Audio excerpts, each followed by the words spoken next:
How to hide hidden album on iPhone. In this tutorial, I'll show you how to secure your hidden album on both iOS 16 and later, as well as a simple privacy trick for iOS 15. If your iPhone is running iOS 16 or later, Apple automatically protects the hidden album with Face ID, Touch ID, or your device passcode.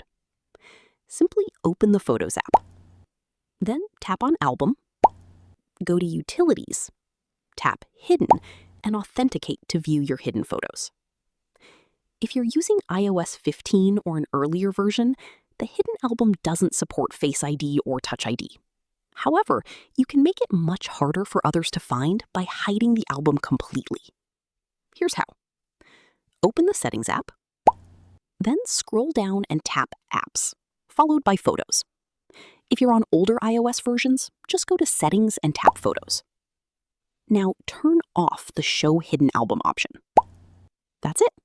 The hidden album will no longer appear inside the Photos app, making your hidden photos much more private. Whenever you need to access them again, simply return to the same setting and turn Show Hidden Album back on. And that's how you can better protect your hidden photos on your iPhone. If you found this tutorial helpful, don't forget to like this video and subscribe for more iPhone tips, iOS tutorials, and privacy guides.